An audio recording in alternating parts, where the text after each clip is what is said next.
Welcome back to the Hen House Files, where we hatch horrifying mysteries and pluck at the darkest corners of reality. Today's tale isn't just scary, it's skin crawling. Literally. Imagine waking up every night with a new scar, but they're not random. They're forming a pattern, a roadmap. But to where?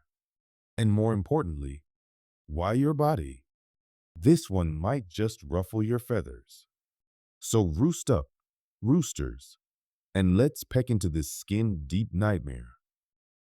Tom Navarro was an unremarkable man in the best way possible. He lived alone in a neatly kept townhouse in Ashburn, Virginia. 35, no kids, no pets. Worked remotely as a graphic designer for a digital marketing firm. He liked puzzles, Sudoku, nature documentaries, and walking through antique shops on weekends. The guy even alphabetized his spice rack. His life was quiet, predictable, comfortable, which is why the scar caught him so off guard. It was a Monday morning in early March. Tom was brushing his teeth when he noticed it. A thin, white line, about 2 inches long, just below his ribs. It looked like an old paper cut, straight, clean, slightly raised. But Tom couldn't remember getting hurt. He'd been home all weekend. No accidents. No DIY projects. Just Netflix and frozen pizza. He assumed it was nothing. Maybe a bug bite he'd scratched in his sleep.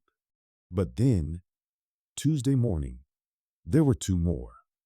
One on the back of his calf. Another across his left shoulder blade. Same shape. Same size. Same strange, healed instantly appearance.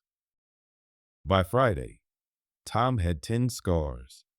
They varied in length and curvature, some straight, some slightly arched, some intersecting.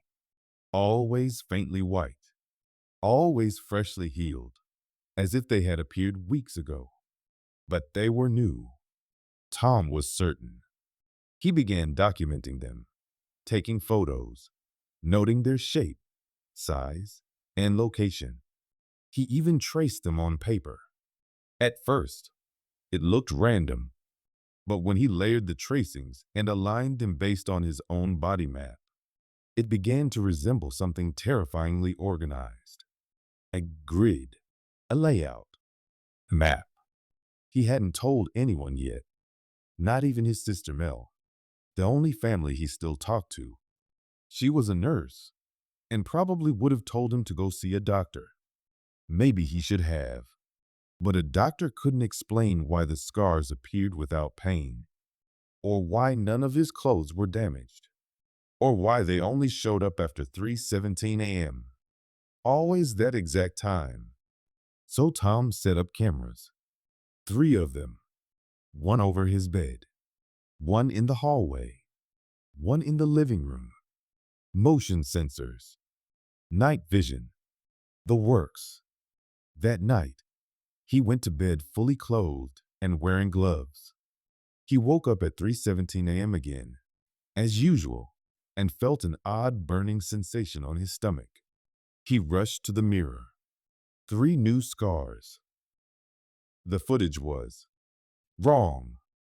The video played normally until 3:16 a.m. Then, all 3 feeds cut to static for exactly 37 seconds. No error message. Just pure analog static, like an old TV with no signal. When the video resumed, Tom was still asleep, unmoved. The gloves were still on. The room undisturbed. But the scars had appeared. When he showed the video to Mel, she said maybe it was corrupted. But something about that 37 seconds made Tom's skin crawl. He isolated the audio from the static. It wasn't random noise. There was a low, pulsing hum, steady, deliberate, and layered beneath it, something else. A whisper, barely audible. He enhanced it using editing software, slowed it down, What he heard made his blood run cold. The map must be completed. Over the next 2 weeks, the scars kept coming. Every night, new segments. Tom's arms, legs, back, even his palms. He eventually shaved his head to better track the ones forming along his scalp and neck. He covered his body in grid-line tape and began digitally mapping the positions. At some point, it clicked. These weren't just abstract marks. They were coordinates. When overlaid onto a satellite map of Virginia, they aligned with a specific region in the Shenandoah National Park, near an abandoned trail known as Devil's Vein, a winding path that had been closed to the public since the 1970s due to landslides and a string of unsolved hiker disappearances.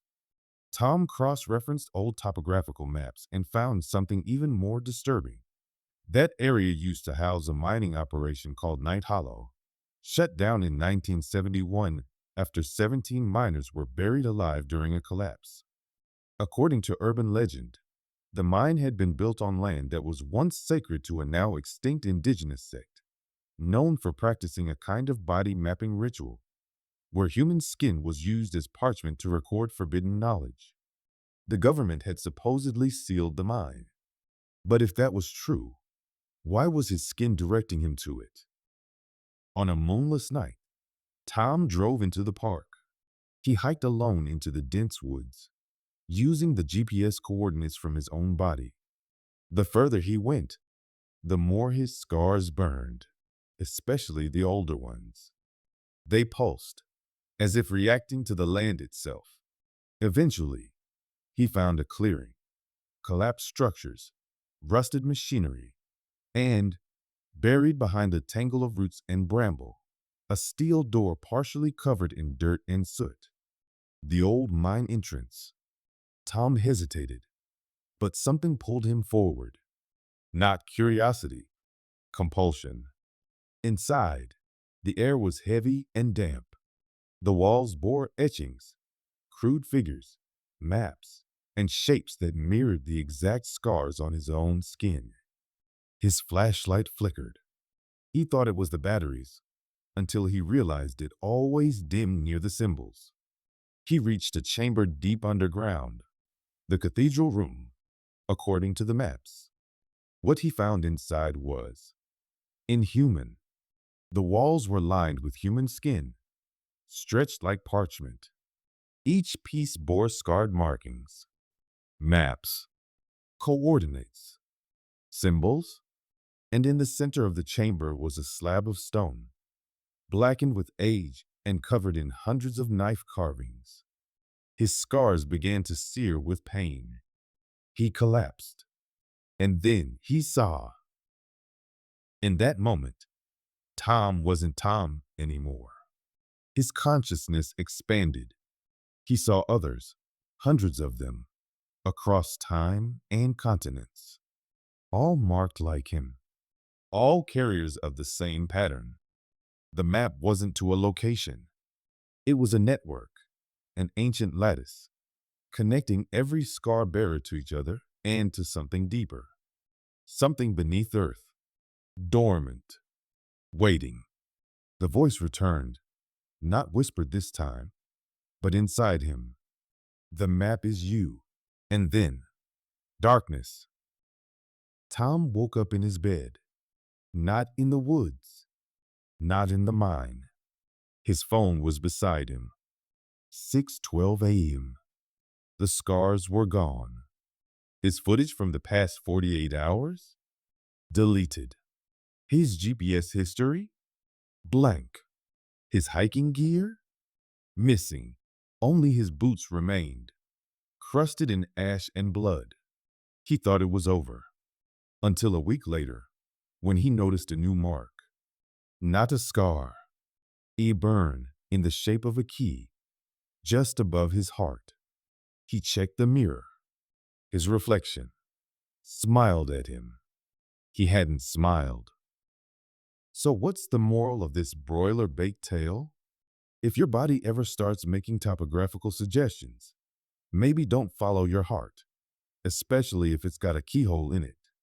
And remember, fellow cluckers, some maps lead to treasure, others lead to your own unraveling.